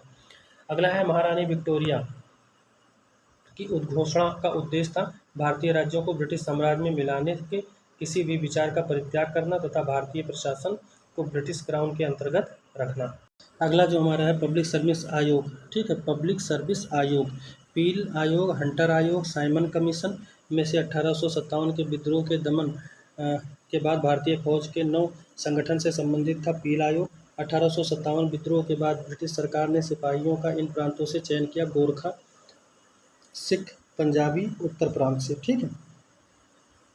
अन्य जो जन आंदोलन थे उसको भी हम लोग देख लेते हैं। 1857 के ठीक बाद बंगाल में क्या हुआ था, सन्यासी विद्रोह हुआ था, ध्यान रखिएगा। देखिए 1857 का जो विद्रोह हुआ था इसके ठीक बाद में सन्यासी विद्रोह हुआ था, संथाल विद्रोह, नील उपद्रव, पावना उपद्रव के विप्लव। तो देखिए इसमें नील उपद्रव का, किसका, नील उपद्रव का ध्यान रखिएगा। और इसके बाद में नील कृषकों की दुर्दशा पर लिखी गई पुस्तक कौन सी है, नील दर्पण, और इसके लेखक कौन है, तो दीनबंधु मित्र हैं। अगला है वंदे मातरम गीत किसने लिखा, बंकिम चंद्र चटर्जी या चट्टोपाध्याय, कोई दिक्कत नहीं है, दोनों एक ही बात है। अगला है आनंद मठ, ध्यान रखिएगा। आनंद मठ जो है ये उपन्यास, ठीक है, कथा वस्तु आधारित है, सन्यासी विद्रोह पर, ध्यान रखिएगा, आनंद मठ, ठीक है, बंकिम चंद्र चटर्जी की है। फिर वह विद्रोह जिसका उल्लेख बंकिम चंद्र चटर्जी ने अपने उपन्यास में आनंद मठ में किया है, सन्यासी विद्रोह है। मुंगेर के बरहिया ताल का विरोध का उद्देश्य क्या था, बकासित भूमि की वापसी की मांग थी, ध्यान रखिएगा। अगला है 19वीं शताब्दी के दौरान होने वाले वहाबी आंदोलन का मुख्य केंद्र क्या था, तो पटना था, ठीक है। वहाबी आंदोलन का मुख्य केंद्र क्या था, पटना था। अगला है कूका आंदोलन को संगठित किया था, तो कूका आंदोलन किससे संबंधित था, गुरु राम सिंह से, और ये पंजाब के क्षेत्र में था, ठीक है। पागलपंथी जो है विद्रोह, एक विद्रोह था, और ये कहाँ, गारो का, किसका, गारो, ये कहाँ पर है, तो ये आप लोग कमेंट बॉक्स में बताइए। गारो खासी जयंती अभी हमने एक क्लास में और भी पूछा है। अगला है पागलपंथ की स्थापना की थी किसने, करम शाह ने। पागलपंथी जो हुआ था आंदोलन उसके जो है संस्थापक कौन थे, करम शाह थे, ठीक है। अगला है फराजी विद्रोह का नेता कौन था, दादू मियाँ, ठीक है। फराजी थे हाजी शरीयतुल्लाह के अनुयायी, ठीक है। बेलू थम्पी ने अंग्रेज के विरुद्ध आंदोलन का नेतृत्व किया था केरल में, ठीक है। महाराष्ट्र में रामोसी, ध्यान रखिएगा, महाराष्ट्र में रामोसी, यही पूछ लेता है रामोसी विद्रोह कहाँ से है, तो महाराष्ट्र से, वासुदेव बलवंत फड़के ने। अगला है रामोसी विद्रोह सही रूप से जिस भौगोलिक इलाके में हुआ था वह है पश्चिमी घाट। अगला हमारा है गडकरी विद्रोह, नितिन गडकरी से आप समझ लीजिएगा कि गडकरी विद्रोह कहाँ है, कोल्हापुर, ठीक है। इसके बाद में मानव बलि प्रथा निषेध करने के कारण अंग्रेजों के विरुद्ध विद्रोह करने वाली जनजाति कौन सी थी, खोंद जनजाति। इन्होंने जब बलि प्रथा को मतलब कहा कि नहीं भाई ऐसा नहीं होगा, तो इन्होंने कहा तो हम भी तुम्हें क्या कर देंगे, खोंद देंगे, मतलब खोंद जनजाति, ठीक है। उसके बाद में कोल विद्रोह जो है उसका नेतृत्व बुद्धो भगत ने किया था, कान्हो भगत और बुद्धो भगत, ठीक है। फिर हमारा है बघेरा विद्रोह, ये हुआ था बड़ौदा में, बघेरा बड़ौदा। अगला है छोटा नागपुर जनजातीय विद्रोह कब हुआ था, ये 1820 में। ये सब बीपीएससी का कोई भी एग्जाम हो उसके लिए बहुत ही महत्वपूर्ण हो जाता है। फिर हमारा हो जाता है संथाल विद्रोह, ये सिद्धू और कान्हो, इसके साथ साथ में भैरव और चांद, यानी 4 लोग थे, भैरव, चांद, सिद्धू, कान्हो। अगला 1855 ईस्वी में संथालों ने जिस अंग्रेज कमांडर को हराया था वो था मेजर बारो। अगला है भील, ठीक है, भील हो गया, भील विद्रोह, कोल विद्रोह, रंपा विद्रोह, संथाल विद्रोह में से हुआ घटना जो महाराष्ट्र में हुई थी तो कौन सा, भील विद्रोह। अगला हमारा हो जाता है इसी में, ठीक है, मेवाड़ बंगाल के पास के क्षेत्र में भीलों के सामाजिक सुधार के लिए, ठीक है, लसोड़िया आंदोलन, ध्यान रखिएगा, लसोड़िया आंदोलन का सूत्रपात किसने किया था, गोविंद गिरी ने। अगला है उलगुलन का विद्रोह, जुड़ा है किससे, बिरसा मुंडा से। उलगुलन, ध्यान रखिएगा, ये बीपीएससी में पूछा हुआ क्वेश्चन है। उलगुलन विद्रोह ये जो है बिरसा मुंडा से संबंधित है, और मुंडा विद्रोह का नेता था बिरसा मुंडा। कौन था, बिरसा मुंडा। जिस आदिवासी नेता को जगत पिता या धरती बाबा कहा जाता है वह, ठीक है, बिरसा मुंडा जी है, ठीक है। और ये मुंडा जनजाति है, ध्यान रखिएगा, झारखंड में पाई जाती है, ठीक है। इसके अलावा बिरसा मुंडा जो थे, बिरसा मुंडा का कार्य क्षेत्र क्या था, रांची था, ठीक है। झारखंड की राजधानी क्या है, रांची है। जनजातीय लोगों के संबंध में आदिवासी शब्द, ठीक है, आदिवासी शब्द का प्रयोग किसने किया था, ठक्कर बप्पा ने। किसने, ठक्कर बप्पा ने। 19वीं शताब्दी भारत में 19वीं शताब्दी में जनजातीय विद्रोह के लिए जिसने साझा कारण मुहैया किया था, तो देखिए जनजातीय समुदाय की प्राचीन भूमि संबंधी व्यवस्था का संपूर्ण वितरण, ठीक है, या विदारण। अगला है हौज विद्रोह कब हुआ था, 1820 में। कब हुआ था, 1820 में। अगला है खैरवार आदिवासी आंदोलन 1874 में। संभलपुर के अनेक ब्रिटिश विरोधी विद्रोहों का नेता कौन था? सुरेंद्र साहू। नील विद्रोह, संथाल विद्रोह, दक्कन के दंगे और सिपाही विद्रोह का सही क्रम क्या है? तो देख लीजिए, संथाल, फिर सिपाही, फिर नील और सबसे आखिरी में दक्कन के दंगे। अब यहाँ पर देख लेते हैं एक एक करके। देखिए, तो देखिए इसमें जो है मोकला विद्रोह, ये जो हमारा कहाँ हुआ था? केरल में हुआ था, ठीक है, या मालाबार तट भी दे सकता है, तो ध्यान रखिएगा। पावना विद्रोह हमारा बंगाल में हुआ था, एका विद्रोह हमारा अवध के क्षेत्र में हुआ था, और बिरसा मुंडा विद्रोह बिहार में हुआ था। अब कहाँ है? तो ये झारखंड में चला गया है। मोकला विद्रोह कब हुआ था? 1921 में हुआ था, ये बात भी ध्यान रखना है। इसके साथ साथ एका विद्रोह भी 1921 में हुआ था। और अगर बात करें पावना विद्रोह की, तो पावना विद्रोह हमारा कब हुआ था? तो पावना विद्रोह जो हमारा हुआ था, ये हुआ था 1873 में। कब हुआ था? 1873 में। ध्यान रखिएगा, पावना विद्रोह कब हुआ था? 1873 में। और ये हमारा कब हुआ था? तो ये हमारा हुआ था 1921 में। ध्यान रखिएगा, 1921 में। और ये भी हमारा कब हुआ था? 1921 में, ठीक है। तो ये इंपॉर्टेंट थे, इसीलिए हमने इसको बताया, ये कई बार पूछा गया। इसके अलावा अगर कुछ और बात कर लें तो देखिए, जैसे सन्यासी विद्रोह हमारा कब हुआ था? तो ये हुआ था 1760, ठीक है, और 1800 इस समय है। इसके बाद फ़कीर विद्रोह जो हमारा हुआ था, ये भी बंगाल में 1776 में हुआ था। इसके अलावा चुआरो, ठीक है, चुआरो विद्रोह जो हमारा हुआ था, ठीक है, ये 1798 में हुआ था। और ऐसे बहुत सारे थे। इसके बाद रामोसी विद्रोह जो है, ये पश्चिमी घाट में हुआ था, और ये हुआ था 1822 में, ठीक है। इसके अलावा हम देख लेते हैं, जैसे हमारा हो गया अहोम विद्रोह। कौन सा? अहोम। ये अहोम कई बार पूछा है, इसलिए हम बता दे रहे हैं कि अहोम विद्रोह हमारा कहाँ हुआ था? तो अहोम जो हुआ था, ये असम में हुआ था, ठीक है। और ये गोमधर कुंवर के नेतृत्व में हुआ था 1828 में। कब हुआ था? 1828 में, ठीक है। तो ये कुछ जो है आप लोग देख लीजिएगा इसको। आगे हम लोग देख लेते हैं बैरकपुर का विद्रोह कब हुआ था? तो ये नवंबर 1824 में, ठीक है। बहरामपुर का विद्रोह जो हुआ था, बहरामपुर का, ये हुआ था फरवरी 1857 को, ठीक है। संथाल विद्रोह हमारा 1855-56 में हुआ था, ठीक है। कब हुआ था? 1855-56 में। ध्यान रखिएगा। बेल्लोर विद्रोह हमारा 1806 में हुआ था, ठीक है। इसके बाद में फिर कूका, कूका कहाँ हुआ था? तो ये पंजाब में हुआ था। इसके अलावा, ठीक है, कूका हमारा कहाँ हुआ था? तो पंजाब में हुआ था। ध्यान रखिएगा। अगर कभी पूछ ले कि जो हमारा ये कूका था, ये किसके नेतृत्व में हुआ था? तो ये जवाहर मल के, भगत जवाहर मल। ध्यान रखिएगा, किसके? भगत जवाहर, ठीक है, भगत जवाहर मल, ठीक है, कूका। अच्छा, एक हमारा जो आ जाता है वो है कोल आंदोलन, ठीक है। ये छोटा नागपुर झारखंड के क्षेत्र में गोमधर कुंवर के नेतृत्व में हुआ था 1831 में, ठीक है। और इसके बाद से फिर हमारा जो है अगला इसी में हो जाता है, ठीक है। कौन सा है? चुआर, ठीक है, चुआर विद्रोह। तो ये जो है कब हुआ था? ये बांकुड़ा पश्चिम बंगाल में है, और ये 1798 में हुआ था। कब हुआ था? 1798 में। ये भी बात ध्यान रखिएगा। इसके बाद में फिर हमारा और कौन सा है? अहोम। अहोम को अभी मैंने बताया था कि अहोम विद्रोह हमारा कब हुआ था? असम में हुआ था, और गोमधर कुंवर के नेतृत्व में कब हुआ था? 1828 में। कब हुआ था? 1828 में। इसके बाद में फिर हमारा है, इसके बाद में हमारा कौन सा है? कुकी विद्रोह। ये कहाँ हुआ था? तो कुकी विद्रोह हमारा हुआ था त्रिपुरा में। ध्यान रखिएगा। अहोम विद्रोह हो गया, और इसके बाद ताना भगत, ये कौन सा था? तो ये जतारा भगत। अगला हमारा है अंग्रेजों के विरुद्ध भीलों द्वारा क्रांति प्रारंभ की गई थी मध्य प्रदेश और महाराष्ट्र में। अगला हमारा इसी में हो जाता है कि ताना भगत आंदोलन, ठीक है, जतारा उरांव प्रारंभ किया था 1914 में। महात्मा गांधी एवं उनके विचारों से प्रभावित होने वाले पहले जो प्रथम आदिवासी नेता कौन थे? तो ये थे जोड़ानाग। कौन थे? जोड़ानाग, ठीक है। अब आधुनिक भारत में शिक्षा का विकास। देखिए, भारत में अंग्रेजों के प्रथम जो मदरसा स्थापित किया गया था वो कोलकाता में किया गया था। एशियाटिक सोसाइटी ऑफ बंगाल की स्थापना किसने की थी? तो ये सर विलियम जोन्स ने की थी, ठीक है। वाराणसी में प्रथम संस्कृत विश्वविद्यालय की स्थापना जोनाथन डंकन ने की थी। अगला है दादा भाई नौरोजी, माइकल मधुसूदन दत्त, राजा राम मोहन राय तथा विवेकानंद में से वह कौन है जो पेरिस की रॉयल एशियाटिक सोसाइटी की संस्था प्रदान किया था? माइकल मधुसूदन दत्त थे। सर्वप्रथम भगवत गीता का अंग्रेजी में अनुवाद, ध्यान रखिएगा, किसका पूछा है? भगवत गीता का अंग्रेजी में अनुवाद किसने किया था? तो किसने किया था? चार्ल्स विल्किंसन ने, ठीक है, चार्ल्स विल्किंस ने। अच्छा, कुछ और यहाँ पर इंपॉर्टेंट है, उसको भी हम लोग देख लेते हैं, ठीक है। ऐसे क्वेश्चन पूछ लेता है, ठीक है। ऐसे क्वेश्चन कैसे पूछता है?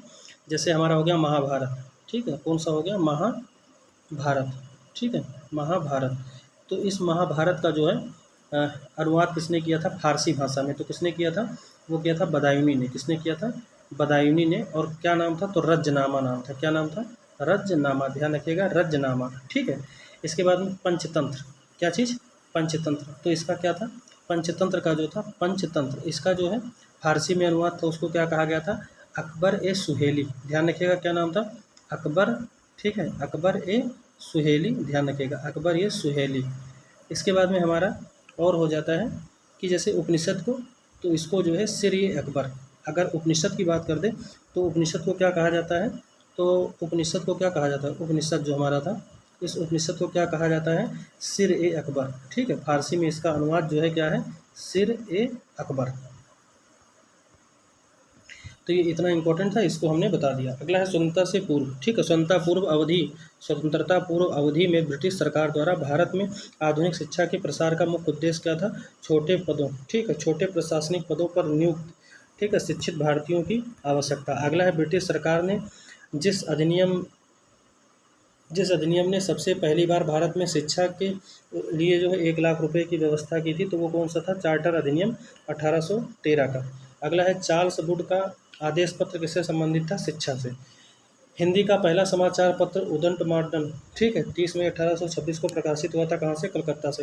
हंटर कमीशन जो है रिपोर्ट पर विशेष जोर दिया था, किसके, प्राथमिक शिक्षा पर। अगला है नेशनल काउंसिल ऑफ एजुकेशन की स्थापना 15 अगस्त 1906 को हुई थी। सैंडलर आयोग कब आया था, 1917 में, और ये शिक्षा से संबंधित था, ठीक है। आगे हमारा हो जाता है लॉर्ड मैकाले संबंधित थे अंग्रेजी शिक्षा से। भारत में औपनिवेशिक काम के अधोमुखी निस्यंदन का सिद्धांत किसका, ये देखिए निस्यंदन का सिद्धांत संबंधित है किससे, शिक्षा के क्षेत्र से। अगला है भारत में शैक्षणिक नीति फिल्ट्रेशन थ्योरी के प्रतिपादक कौन थे, यानी कि लॉर्ड मैकाले, दोनों सेम बात है, ध्यान रखिएगा। अगला है भारत में आधुनिक शिक्षा प्रणाली की नींव कब पड़ी थी, 1835 में, मैकाले के स्मरण पत्र से। अगला हमारा है भारत में अंग्रेजी शिक्षा का आरंभ जो है किया गया था लॉर्ड विलियम बेंटिंग के शासनकाल में। अगला है, ठीक है, भारत में प्रथम 3 विश्वविद्यालय कलकत्ता, मद्रास और मुंबई की स्थापना 1857 में, ठीक है, की गई थी। इसके बाद में जिसके सतत प्रयत्नों से बम्बई में प्रथम महिला विश्वविद्यालय, ठीक है, मतलब जो बम्बई में प्रथम महिला विश्वविद्यालय की स्थापना की गई थी वो D.K. कार्बे के अनुसार पूछी गई थी। और डेक्कन एजुकेशन सोसाइटी की स्थापना बाल गंगाधर तिलक ने, ठीक है, किया था। इसके बाद Hindu college Calcutta, Delhi college, Mayo college तथा मुस्लिम एंग्लो ओरिएंटल कॉलेज में सर्वप्रथम किसकी स्थापना हुई थी, तो हिंदू कॉलेज कलकत्ता की। अगला है डेविड हेयर और, ठीक है, कौन है, डेविड हेयर और अलेक्जेंडर एफ के साथ मिलकर जिसने कलकत्ता में हिंदू कॉलेज की स्थापना की थी, राजा राम मोहन राय जी थे, ठीक है। बाल गंगाधर तिलक, स्वामी विवेकानंद, महात्मा गांधी और मदन मोहन मालवीय में से भारतीय विश्वविद्यालयों में धार्मिक शिक्षा देने के लिए प्रबंध रूप की वकालत किसने की थी, तो ये मदन मोहन मालवीय जी ने की थी। अगला है बनारस हिंदू विश्वविद्यालय की जो है शिलान्यास किया था, बनारस हिंदू विश्वविद्यालय का शिलान्यास कौन किया था, लॉर्ड हार्डिंग ने, ठीक है। और ये बना कब था, तो 1915 में। BHU की स्थापना, जो बनारस हिंदू विश्वविद्यालय है यानी BHU, इसकी स्थापना जो है 1915 में मदन मोहन मालवीय के प्रयास से लॉर्ड हार्डिंग के शासनकाल में हुई थी, ठीक है। अगला है, ये पूछा है कि इन सब में जो है वाराणसी तथा इलाहाबाद विश्वविद्यालय सर्वप्रथम केंद्रीय विश्वविद्यालय कौन बना था, तो देखिए इन सब विश्वविद्यालयों में सबसे पहले जो है BHU जो है ये केंद्रीय विश्वविद्यालय वाराणसी में बना था।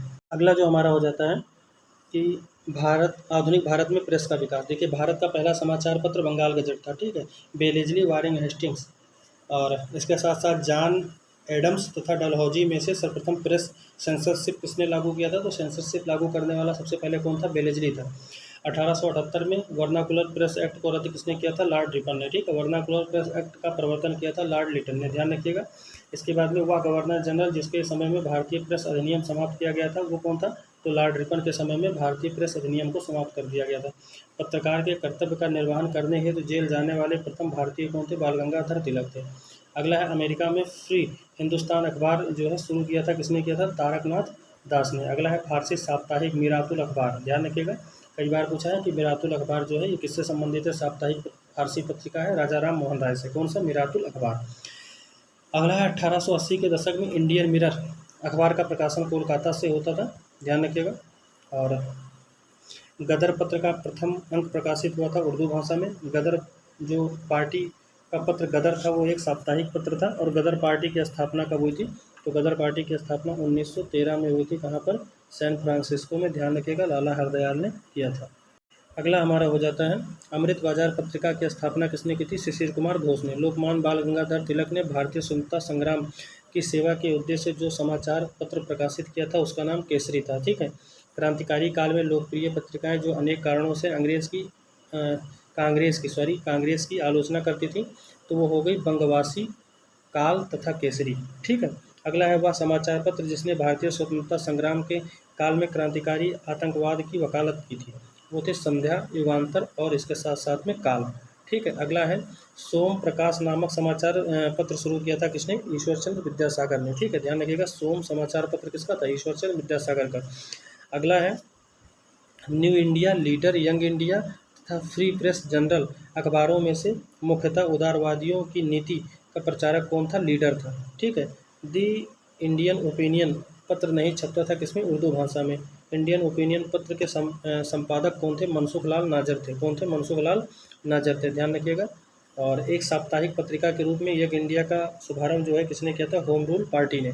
अगला है भारतीयों द्वारा अंग्रेजी भाषा में प्रकाशित समाचार पत्र कौन सा था? हिंदू पैट्रियाट। अगला है नील आंदोलन का जमकर समर्थन करने वाले हिंदू पैट्रियाट के संपादक कौन थे? हरिश्चंद्र मुखर्जी। ठीक है। अगला है अंग्रेजी साप्ताहिक वंदे मातरम के साथ अपने संबंध जो है कौन किया था? अरविंद घोष ने। अगला है इंडियन नेशन, पंजाब केसरी, प्रभाकर डान में से जिस अखबार का प्रकाशन पटना से, कहाँ से? पटना से होता था, इंडियन नेशन। ठीक है। स्वदेश वाहिनी संपादक कौन थे? के रामकृष्ण पिल्लई। अगला है अंग्रेजी पत्र इंडिपेंडेंट जुड़ा हुआ था किससे? मोतीलाल नेहरू से। ठीक है।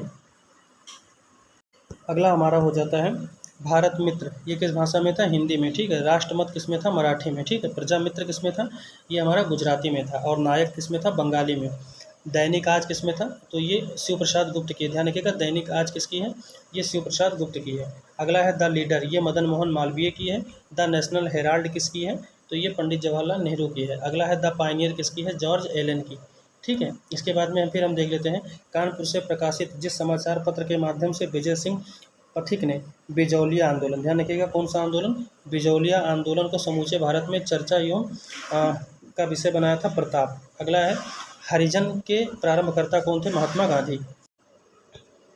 अगला इसी में है गांधी जी द्वारा जो है शुरू किया गया एक साप्ताहिक पत्र हरिजन का प्रथम जो है अंक 11 फरवरी 1933 को प्रकाशित किया गया था पूना, वर्तमान पुणे से। ठीक है। मराठी पाक्षिक बहिष्कृत भारत आरंभ किया गया था किसके द्वारा? तो ये भीमराव अंबेडकर के द्वारा। अगला हमारा है अल हिलाल। ठीक है। कौन सा? अल हिलाल, कामरेड, द इंडियन सोशियोलॉजिस्ट तथा जमींदार में से वह जनरल जो अबुल कलाम आज़ाद द्वारा, ठीक है, प्रकाशित हुआ अल हिलाल। ठीक है। इसके बाद वर्ष 1920 में लाहौर से लाला लाजपत राय द्वारा जिस समाचार पत्र का प्रकाशन जो है प्रारंभ किया गया था? वंदे मातरम। इसके बाद में फिर हम देख लेते हैं हिंदू, इसके जो है कौन थे संपादक? तो इसके थे जो है जी सुब्रमण्यम अय्यर। अगला है सुधारक, तो इसके कौन थे? गोपाल कृष्ण गोखले। ठीक है। वॉइस ऑफ इंडिया के कौन थे? दादा भाई नौरोजी। बंगाली के कौन थे? एस.एन. बनर्जी। अगला है बॉम्बे क्रॉनिकल के कौन थे? फिरोज शाह मेहता। कामनवील, एनी बेसेंट और लीडर के पंडित मदन मोहन मालवीय। सर्च लाइट के कौन थे? सच्चिदानंद सिन्हा। ठीक है। इंडिपेंडेंट मोतीलाल नेहरू। जस्टिस के कौन थे? टी.एम. नायर। अगला जो हमारा है अबुल कलाम आज़ाद अल हिलाल के, फिरोज शाह मेहता बॉम्बे क्रॉनिकल। ठीक है। एनी बेसेंट जो है इनका था न्यू इंडिया, महात्मा गांधी का क्या था? Young India. और लोकमान्य तिलक का क्या था? केसरी। ठीक है। कौमी आवाज़ ये किसने स्टार्ट किया था? तो ये जो है पंडित जवाहरलाल नेहरू ने। ठीक है। इसके बाद में हम देख लेते हैं नवजीवन, ये जो है महात्मा गांधी का है। और स्वराज जो है ये टी प्रकाशम का है। प्रभात एन.सी. केलकर, कौमी आवाज़ जवाहरलाल नेहरू का। फिर इसके बाद में महात्मा गांधी यंग इंडिया, बाल गंगाधर तिलक का केसरी है। एनी बेसेंट का कॉमनवेल्थ, बी.आर. अम्बेडकर का क्या है? तो मूक नायक है। ठीक है। एनी बेसेंट का क्या है? New India. दादा भाई नौरोजी का रफ्त गोपाल। ठीक है। रस्त या रफ्त गिरफ्तार है। इसके बाद में हमारा जो अगला हो जाता है एनी बेसेंट द्वारा निकाले जाने वाले दो अखबार कौन से थे? कॉमनवेल्थ और न्यू इंडिया। अगला है बिपिन चंद्रपाल का कौन सा था? New India. अरविंद घोष का कौन सा था? वंदे मातरम। अगला है ब्रह्म माधव उपाध्याय का संध्या और मोहम्मद अली का कामरेड। ठीक है। इसके बाद में फिर एक और देख लेते हैं। अगला जो हमारा है S.A. डांगे, इनका था द सोशलिस्ट। ठीक है। और मुजफ्फर अहमद का था नवयुग। ठीक है। इसके बाद में गुलाम हुसैन का इनकलाब और M. सिंगर वेलू का क्या था? लेबर। ठीक है। क्या था? लेबर किसान गजट। अगला जो हमारा है सामाजिक एवं धार्मिक सुधार आंदोलन। देखिए 19वीं शताब्दी में धर्म एवं समाज सुधार आंदोलनों ने जनसंख्या के जिस वर्ग को मुख्यतः आकर्षित किया था वह था जो है वह कौन से थे, तो देखिए बुद्धिजीवी थे, नगरीय उच्च जातियाँ थी, इसके साथ साथ उदार रजवाड़े थे। ठीक है। अगला जो हमारा है 19वीं सदी के सामाजिक धार्मिक आंदोलन के कारण भारत का आधुनिकरण हुआ। ठीक है। सामाजिक धार्मिक आंदोलन के मूल में बुद्धिवाद, वैज्ञानिक दृष्टिकोण तथा अन्य ऐसे विचार थे जो आधुनिकता के आधार माने जाते थे। देखिए इसमें दोनों सही हैं और दोनों की मतलब व्याख्या भी ठीक है। अगला है कुलीन जमींदार, नवीन धनवास व्यापारी।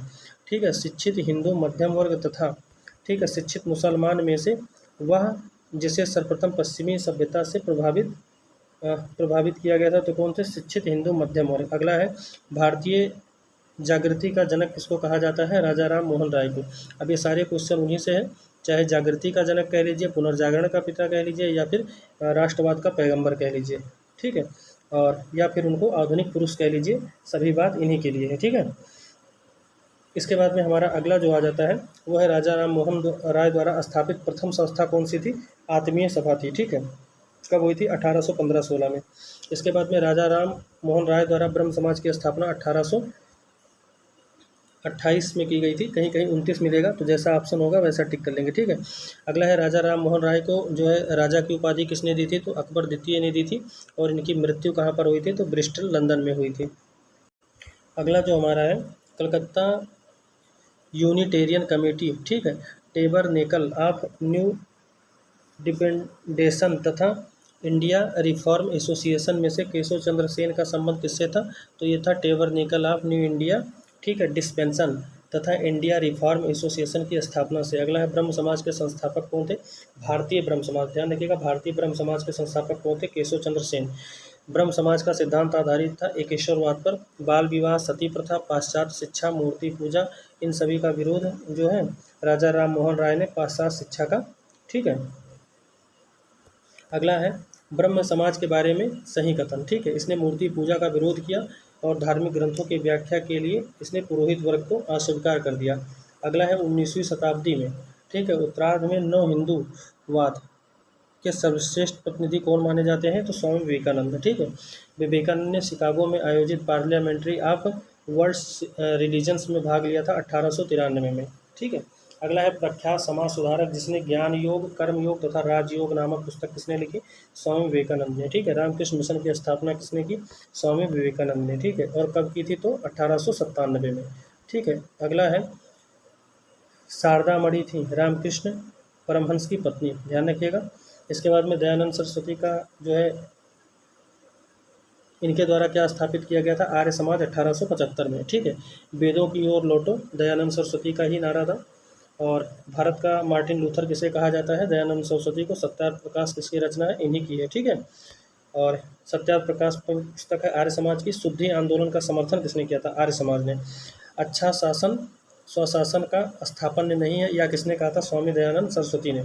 अगला है वह व्यक्ति जिसने सर्वप्रथम स्वराज शब्द का प्रयोग किया और हिंदी को राष्ट्रभाषा माना, तो स्वराज शब्द का सर्वप्रथम प्रयोग किसने किया था, स्वामी दयानंद सरस्वती ने। तुलसीदास, राजा राम मोहन राय, स्वामी विवेकानंद और दयानंद सरस्वती में। ठीक है। सही क्रम कौन सा है, तो तुलसीदास, उसके बाद राजा राम मोहन राय, फिर दयानंद सरस्वती और सबसे अंतिम में विवेकानंद। अगला है महाराष्ट्र में प्रार्थना समाज की स्थापना किसने की थी, आत्माराम पांडुरंग ने। ठीक है। किसने, आत्माराम पांडुरंग ने। महाराष्ट्र में प्रार्थना समाज का मुख्य संचालक कौन था, एम.जी. रानाडे। ठीक है। कौन थे, एम.जी. रानाडे। अगला जो हमारा है देव समाज के संस्थापक कौन थे, तो देव समाज के संस्थापक कौन थे, शिव नारायण अग्निहोत्री थे। कौन थे, शिव नारायण अग्निहोत्री थे। अगला है 1873 में सत्यशोधक समाज की स्थापना किसने की थी, ज्योतिबा फूले ने। और इनकी पुस्तक का क्या नाम था, गुलामगिरी था। ये भी बात ध्यान रखिएगा। ठीक है। पिछड़े वर्गों के उत्थान का कार्यक्रम था सत्यशोधक समाज का। ठीक है। अगला है सत्यशोधक समाज को संगठित किया था महाराष्ट्र में एक जाति विरोधी आंदोलन। अगला है वह बंगाली नेता जिसने ठीक है सामाजिक धार्मिक सुधारों का विरोध किया तथा रूढ़िवादिता का समर्थन किया था, राधाकांत देव ने। अगला है राधा स्वामी सत्संग, ध्यान रखिएगा, राधा स्वामी सत्संग किसका, राधा स्वामी सत्संग के संस्थापक कौन थे, शिवदयाल साहब थे। कौन थे, शिवदयाल साहब थे। किसके, राधा स्वामी सत्संग के संस्थापक शिवदयाल साहब थे। और महाराष्ट्र में लोकहितवादी किसको कहा जाता है, गोपाल हरि देशमुख को। ठीक है। महाराष्ट्र में विधवा पुनर्विवाह हेतु नेतृत्व किसने किया था, विष्णु परशुराम ने। ठीक है। अगला हमारा है 19वीं सदी के महानतम पारसी समाज सुधारक कौन थे? बहराम जी एम मालाबारी। ठीक है। अगला है the age of consent act 1891 में आया था। इसका प्रधान संभल, ठीक है, प्रिंसिपल जो फोर्ट था सामाजिक और आर्थिक सुधार, उसने सामाजिक बुराइयों के निराकरण के लिए विधान निर्माण का सहारा लिया और बाल विवाह प्रथा प्रथा इन सब के बारे में, ठीक है, बताया। तो ऐसा कौन बताया था? महादेव गोविंद रानाडे ने। ठीक है। अगला हमारा है भारतीय स्वतंत्रता आंदोलन के समय राष्ट्रीय सामाजिक सम्मेलन यानी नेशनल सोशल कॉन्फ्रेंस का गठन किया गया था। इस संगठन के उत्तरदायित्व का कारण क्या था? भारतीय कांग्रेस अपने कार्यक्रम में सामाजिक सुधारों को नहीं रखना चाहती थी, इसलिए प्रस्तुत उद्देश्य के लिए उसने अलग से संगठन बनाने का सुझाव दिया था। ठीक है। अगला हमारा है केशव चंद्र सेन के नेतृत्व में, ठीक है, ब्रह्म समाज ने नारी शिक्षा के लिए आंदोलन चलाया था, पहली बात। और दूसरी बात, विनोबा भावे ने शरणार्थियों में काम करने के लिए सर्वोदय समाज की स्थापना की थी। किसने? विनोबा भावे ने। 1856 में कानून पारित हुआ था, धार्मिक असुविधा कानून तथा हिंदू, ठीक है, विधवा पुनर्विवाह कानून। अगला हमारा है पश्चिम भारत में, ठीक है, डी के कर्वे नाम जिस संदर्भ में आता है वह है स्त्री शिक्षा एवं विधवा पुनर्विवाह से। वह व्यक्ति जिसने विधवा पुनर्विवाह के लिए संघर्ष किया और उसे, ठीक है, कानूनी रूप से वैध कराने में सफलता दिलाई, तो कौन थे? ईश्वरचंद्र विद्यासागर। कौन थे? ईश्वरचंद्र विद्यासागर। अगला हमारा हो जाता है शारदा अधिनियम के अंतर्गत लड़कियों और लड़कों के विवाह की न्यूनतम क्रमशः आयु निर्धारित की गई 14 और 18 वर्ष। ठीक है। अगला है शारदा एक्ट संबंधित था बाल विवाह प्रतिबंध से। थियोसोफिकल सोसाइटी की स्थापना मैडम एच.पी. ब्लाटी ब्लाडी ब्लाट्स्की, ठीक है, ब्लावेत्स्की ने की थी। भारत में थियोसोफिकल सोसाइटी की स्थापना किसने की थी? Annie Besant. ठीक है। अगला अब इसमें देख लेते हैं कुछ प्रमुख संस्थान हैं और उससे संबंधित व्यक्ति हैं, उसको मिला लेते हैं। राजा राम मोहन राय ने ब्रह्म समाज की, दयानंद सरस्वती ने आर्य समाज की, विवेकानंद ने रामकृष्ण परमहंस की और महादेव गोविंद रानाडे ने प्रार्थना समाज की। ठीक है। फिर हमारा हो जाता है थियोसोफिकल सोसाइटी, इसकी एनी बेसेंट, प्रार्थना समाज आत्माराम पांडुरंग, आत्मीय सभा, तो ये हमारा हो जाएगा राजा राम मोहन राय। ठीक है। भारतीय ब्रह्म समाज केशव चंद्र सेन और राधा स्वामी सत्संग का कौन किया था? तुलसीराम। ठीक है। इसके बाद में फिर यहाँ देख लेते हैं, तो इसमें जो है ब्रह्म समाज कहाँ है? कलकत्ता में। मानव धर्म सभा कहाँ है? सूरत में। आर्य समाज मुंबई में और नवादा उल उलमा कहाँ पर है? लखनऊ में। अगला इसमें देख लेते हैं सत्यशोधक समाज की स्थापना ज्योतिबा फूले ने की थी। Mohammedan Anglo Oriental College of Aligarh Sir Syed Ahmad Khan ने। तत्वबोधिनी सभा की किसने की थी? देवेंद्र नाथ टैगोर ने। और दी सर्वेंट ऑफ इंडिया सोसाइटी की गोपाल कृष्ण गोखले ने। इसके बाद में हमारा जो अगला हो जाता है देवबंद आंदोलन यूपी यानी संयुक्त प्रांत में आरंभ में हुआ था 1866 में। 1924 में बंगाल के, ठीक है, तारकेश्वर आंदोलन जो है ये मंदिरों में भ्रष्टाचार का जो है इससे संबंधित था। और हाली पद्धति जो है ये बधुआ मजदूर से संबंधित था। कुछ इंपॉर्टेंट फैक्ट हैं उसको भी देख लेते हैं। लैंड होल्डर सोसाइटी जो है द्वारकानाथ टैगोर के द्वारा, British India Society William Adams के द्वारा, इंडियन सोसाइटी आनंद मोहन बोस के द्वारा और इंडियन एसोसिएशन ये एस.ए. बनर्जी के द्वारा स्थापित किया गया था। इसके बाद में फिर देख लेते हैं इंडिया लीग जो है ये शिशिर कुमार घोष के द्वारा और इंडियन एसोसिएशन आनंद मोहन बोस के द्वारा। ठीक है। और भारतीय राष्ट्रीय उदार संघ जो है ये Surendra Nath Banerjee, United India Sir Syed Ahmad Khan और पैट्रियाटिक एसोसिएशन, ठीक है, ये यूनाइटेड इंडिया पैट्रियाटिक एसोसिएशन जो है ये सैयद अहमद खान के द्वारा। ठीक है। अगला है सही सुमेलित करना है, तो देखिए इसमें हमारा जो हो जाएगा एशियाटिक सोसाइटी ऑफ बंगाल 1784 में, एशियाटिक सोसाइटी ऑफ बॉम्बे 1804 में, Royal Asiatic Society of Great Britain 1823 में, Land Holder Society of Bengal 1838 में। इसके बाद में फिर हमारा है British Indian Association Radhakanta Deb ने, Bombay Presidency Association K T. Telang ने। ठीक है। सेंट्रल मोहम्मडन नेशनल एसोसिएशन ये थे सैयद अमीर अली ने। अगला है सर्वेंट ऑफ सोसाइटी, ठीक है, इसके गोपाल कृष्ण गोखले। ये हमारे जो है आज के कुछ इम्पोर्टेंट फैक्ट्स थे जिनको हमने देखा। ये जो है घटना चक्र का पॉइंटर था और कल जो है इसी में हम एक और दूसरे भाग के साथ में आएंगे जो भारतीय राष्ट्रीय कांग्रेस से हम लोग प्रारंभ करेंगे। तब तक के लिए आप लोग का बहुत बहुत धन्यवाद। जय हिंद, वंदे मातरम।